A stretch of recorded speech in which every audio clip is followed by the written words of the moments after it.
Aduh, saya hanya membantu saja Pak, nggak ada yang pinter bisnis ginian ya. Ya Pak B. Saya bantu-bantu. Nah, saya akan bahas tentang kenapa harus berinvestasi.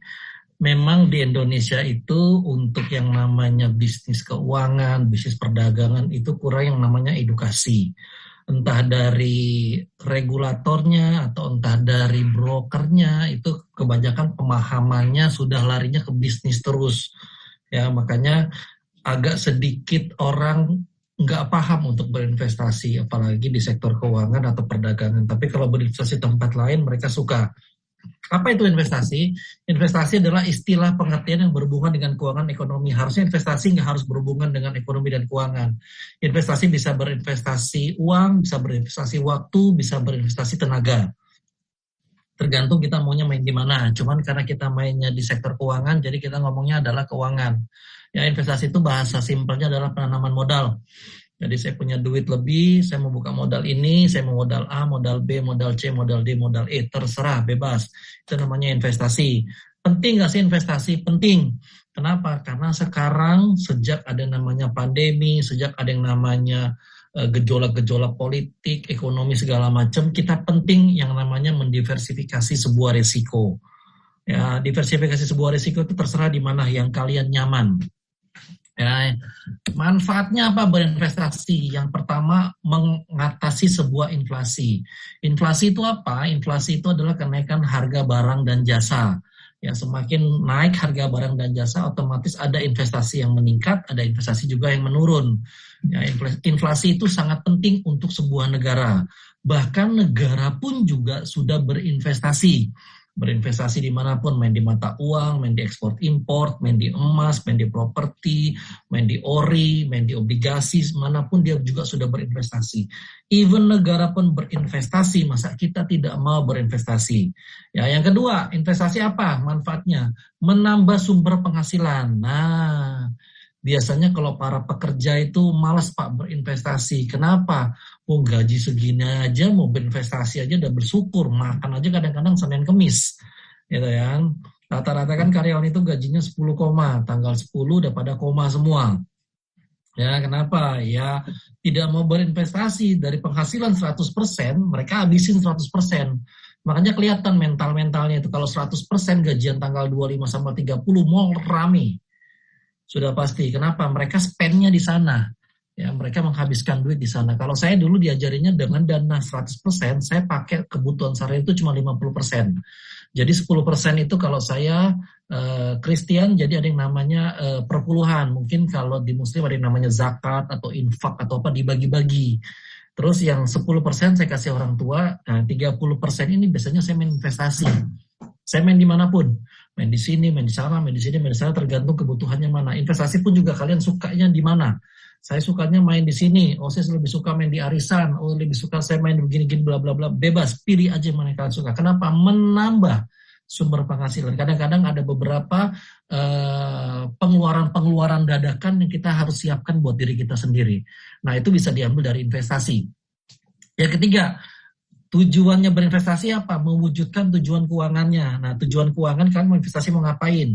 Biasanya orang berinvestasi itu adalah ingin menambah sebuah aset, ingin mewujudkan sebuah aset. Kita kerja terus nggak akan tahan lama. Kenapa? Kita pun orang kerja pun paling umur 40-50 juga sudah ya mulai digoyang-goyang lah, mulai dicari kesalahan segala macam. Kenapa? Karena sudah minta gaji gede, kerjaan sedikit, nggak produktif lagi. Lebih suka perusahaan-perusahaan adalah cari yang murah, fresh graduate, bisa disiksa, bisa diapa segala macam, gitu ya. Tujuan seperti itu. Yang ketiga, keempat, menjadikannya uang produktif. Nah, masuknya investasi adalah biarin uang yang kerja buat kalian. Sama juga dengan di DNA, biarin robot yang kerja. Kenapa? Kalian sudah bayar 10% soalnya. Ya kan, modal 100%, kalian sudah bayar botnya 10%, ya sudah biarin aja botnya yang kerja buat kalian. Nah, ada banyak pro dan kontra uang yang kerja buat kita. Orang zaman dulu nggak percaya uang kerja buat kita. Kenapa? Karena pola mereka yang kerja. Nah, orang kerja itu, kalau pengusaha itu kebanyakan zaman dulu kayak Superman. bagian atau enggak pengusaha-pengusaha bagian Superman semua cara kerjanya, buka toko dia, jaga toko dia, pemasaran dia, pembukuan dia, ya kan, stokis dia, semuanya dia pengen kuasai semuanya, mau jadi Superman. Apa yang terjadi kalau dia sakit, kalau dia apa-apa, ya sudah, pendapatan berhenti. Nah, kalau uang yang kerja buat kita itu berbeda polanya. Nah, makanya di tahun 2020 ini sampai tahun 2021, waktu disuruh WFH segala macam, kita disuruh bekerja. Bisa nggak? Nggak bisa. Nah, asetnya sudah kebalik. Makanya kalau Sri Mulyani sering ngomong, kenapa orang luar itu lebih enak dibandingin negara maju dengan negara kita? Kalau di negara luar, asetnya kerja keras, orangnya santai. Nah, kalau di Indonesia, orangnya kerja keras, asetnya santai banget. Ya, itu pola pikir yang kebalik juga. Nah, makanya mereka nggak percaya yang namanya uang yang kerja buat kita. Ya, itu hal yang harus kita buat saat ini. Berarti kalau uang yang kerja buat kita, biarin aset yang kerja buat kita. Biarin satu program yang kerja buat kita. Bagus nggak? Bagus. Kedepannya akan jadi seperti itu. Zamannya sekarang sudah itu. Kita sudah nggak ada bekerja. Kita sudah nggak ada di zaman yang kita kerja terus. No. Kita sudah nggak zaman di situ. Kita zaman adalah di mana uang yang kerja buat kita. Yang kelima, alasan berinvestasi, memperesiko terlilit utang. Nah, ini nih orang Indonesia nih paling sering nih yang namanya pakai hutang. Ya, gaji dengan gaya hidup kadang-kadang berbandingnya terbalik. Ya, gaji 5 juta, gaya hidup 10 juta. Wah, banyak tuh. Gaji 10 juta, gaya hidup 25 juta. Yang ada gesek. Kan begitu. Nah, nggak boleh. Yang ada harusnya berbanding sama atau nggak berbanding terbalik. Ya, artinya kalau gajinya 10 juta, ya gajinya 5 juta. Sisanya kalian bisa taruh-taruh duit dimanapun. Ya, itu banyak prinsip-prinsip orang-orang. Saya lebih suka orang Padang. Orang Padang tuh pandai dagang katanya. Dapat duit segini diputar supaya dapat segini. Dapat duit segini diputar segini. Keren banget. Kenapa? Memang uang harus diputar. Ya, itu paling penting. Kenapa? Supaya tidak ada yang namanya terlilit utang. Kalau yang namanya uang gambarnya segitiga mentok di satu sisi, ya sudah, kalian nggak bisa ngapa-ngapain. Repot. Yang terakhir nih paling penting, persiapan dana pensiun. Nah, lihat bedanya orang negara maju dengan negara kita. Waktu mereka tua, mereka hobinya ngapain? Jalan-jalan.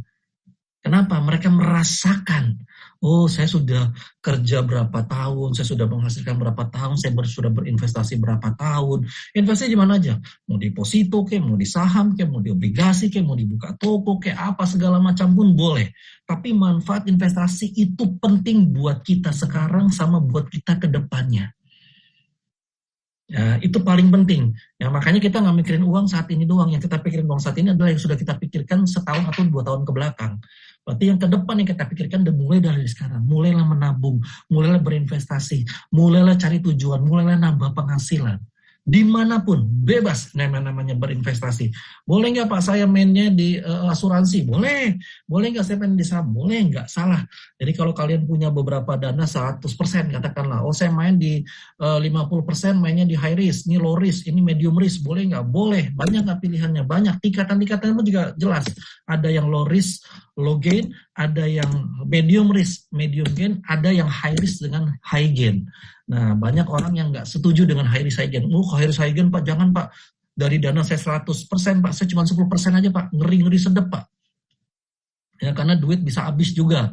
Saya lebih suka main low risk Pak. Nggak salah. Ada orang yang hidup dari bunga deposito sampai detik ini. Banyak. Nggak salah. Nggak salah. Gitu ya. Ada orang yang hidup dari saham atau reksadana obligasi, nggak salah. Main bisnis apartemen, main bisnis tanah, main bisnis apapun itu medium risk. Ada orang yang suka yang high risk. Orang high risk high gain ini biasanya orang-orang spekulan semua nih. Ya kan, boleh nggak? Boleh. Pemain forex, pemain saham, pemain indeks juga, pemain kripto. Nah itu. Kalau high risk high gain tuh kesannya cacing-cacing naga-naga. Udah gitu aja. Antara dapat cacing atau nggak dapat naga. Tinggal pilih aja mana. Ada yang suka pilih, maksudnya kalian lebih suka investasinya di mana? Yang menurut kalian nyaman. Boleh nggak main low risk? Boleh. Boleh nggak main medium risk medium gain? Boleh. Boleh nggak main di high risk high gain? Boleh. Terserah. Bagi lagi dari dana 100% katakanlah, oh saya medium risk, low risk low gain saya mau 50% Pak. Ini high risk high gain 20% aja Pak. Ini duit kayaknya bisa cepat habis Pak. Kalau medium risk medium gain 30%, boleh nggak? Boleh, tergantung kalian pilih yang mana kalian suka. Makanya rata-rata orang yang ngerti investasi, dia mau akhir bulan kayak, mau akhir tahun kayak, mau apapun, duitnya nggak akan pernah berhenti. Kenapa? Karena dia sudah pos-poskan, oh ini nanti akhir tahun gue beli dari sini, oh nanti pertengahan tahun dari sini, oh nanti momen ini saya ambil dari sini, oh ambil dari sini, oh saya mau bayar ini pakai ini, saya mau bayar ini pakai itu, saya mau bayar ini pakai segala macam. Mereka sudah atur semuanya. Itu penting yang namanya berinvestasi. Jenis investasi dalam waktu 40 tahun ada 3. Ya, zaman dulu investasi atau enggak bisnis itu adalah namanya industri fisik. Apa itu industri fisik? Ada uang, ada barang. Nah, keluarlah pedagang-pedagang, ya kan? Keluarlah pengusaha-pengusaha, ya kan? Buka warteg, buka toko, buka baju, buka furniture, buka apa segala macam. Zaman dulu, ini tahun 70-an saya ngomong. Modalnya gede nggak? Gede zaman dulu. Makanya ketahuan orang kaya punya toko zaman dulu. Berasa. Ya, kalau orang biasa-biasa ya udah kerja aja, ya kan? Pertanyaan yang ketiga, kapan kembali modal? Nobody knows. Mereka zaman dulu kayaknya bisa sampai 10 tahun baru benar-benar financial freedom. Bisa sampai 10 tahun.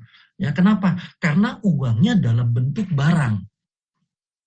Jadi contoh kalau saya membuka bengkel, saya beli dulu peralatan, saya beli dulu bla bla bla bla segala macam. Selisih dari saya beli dengan saya jual, itulah keuntungannya.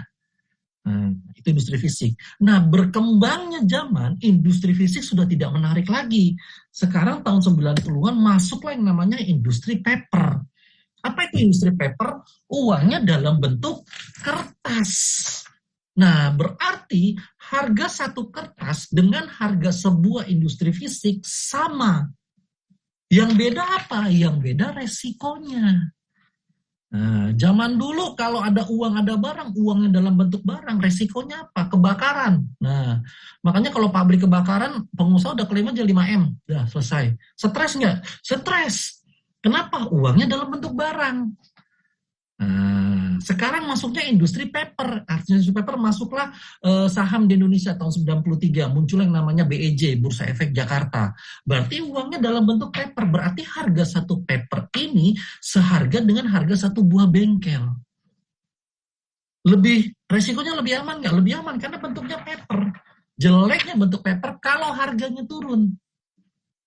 Tapi dia tidak pengaruh sama force major, ada kebakaran, ada gejolak apa, dia nggak terlalu pengaruh. Tapi kalau industri paper pengaruh, tiba-tiba ada krisis ekonomi, ada apa, pengaruh harga saham sudah pasti turun, tapi resikonya lebih kecil. Satu, uangnya dalam bentuk barang, yang kedua uangnya dalam bentuk paper. Orang fisik ngerti paper setengah mati. Nah, tahun 2020 muncullah industri yang namanya industri nilai. Nah, ini lebih aneh lagi. Uangnya ada, wujudnya nggak ada. Nah, orang fisik setengah mati memahami industri ini. Kenapa setengah mati memahami industri ini? Loh, bisnisnya apa? Kok bisa dapat duit tapi wujudnya nggak ada? Ya mikirnya cuma dua, kalau nggak ngepet ya korupsi. Kan begitu. Uangnya ada, wujudnya lu kagak kerja, lu dapat duit. Nah, itulah konsepnya, biarin uang yang kerja buat kita. Nah, konsep ini berubah. Kenapa? Karena sistem ROI-nya lebih cepat. Masuk industrinya juga ada 4.0, sudah lebih cepat. Sudah berubah dari konvensional ke digitalisasi, dari manual ke otomatisasi. Sudah pindah semua bisnisnya. Kenapa? Karena menggunakan sistem kontrak. Nah, industri nilai itu adalah masuknya industri kontrak. Jadi bukan harga sesungguhnya. Ya. Muncullah industri itu. Sama dulu kalau ngelihatnya, kalau kita mau beli mobil atau mau beli motor zaman dulu, kalau saya mau beli mobil harga 50 juta, saya harus punya duit 50 juta. Zaman dulu kalau saya mau beli motor seharga 5 juta, saya harus punya duit 5 juta. Sekarang mau beli mobil seharga 300 juta, saya nggak perlu duit 300 juta, tapi mobil bisa balik ke saya dan saya bisa nikmatin 300 juta itu. Kenapa? Karena pakai sistem kontrak. Dan sekarang investasinya sudah main yang namanya pakai DP. Nah, namanya down payment. Sekarang nilainya ada di situ. Bisnisnya sudah pakai DP. Makanya di Jakarta harga satu baju 2 juta itu mahal. Betul ya? Tapi kalau 4 juta bisa didiskon, dapat cashback, free ongkir, segala macam dibeli. Dapat diskon lagi 50%. Bisa dicicil 24 bulan. Waduh, dia beli. Sebenarnya lebih mahal itu. Kenapa? Lebih suka main di diskon, main di nilainya. Sama kayak kalian mau beli baju atau mau beli apa. Nggak mungkin cuma lihat bentuknya dong, yang dilihat harganya dulu. Zaman dulu baju semakin tebal semakin mahal, sekarang semakin tipis semakin mahal. Sudah beda. Kenapa? Masuknya nilai, ada nilainya, bajunya punya nilai. Dulu bajunya dalam bentulan gede itu paling mahal, sekarang gede itu paling murah. Kenapa? Nilainya berubah. Nah, artinya kita harus sigap menanggapi investasi-investasi ini. Nah, sekarang sudah masuk di nilai, berarti carinya bisnis-bisnis nilai. Carinya bisnis-bisnis yang sistemnya pakai kontrak. Cari bisnis yang sudah pakai sistem DP, karena itu yang akan laku. Muncullah online, muncullah e-commerce, ya kan, dengan menawarkan lebih murah, menawarkan lebih dapat diskon, dapat gede, kalian nggak perlu capek cuma ngelihat segala macam. Yang disajikan sama dunia tuh itu. Nah, artinya sudah berubah. Percepatannya pun beda. Industri fisik dapat duitnya pun beda. Bisa puluhan tahun. Industri paper bisa bulanan. Industri nilai bisa harian.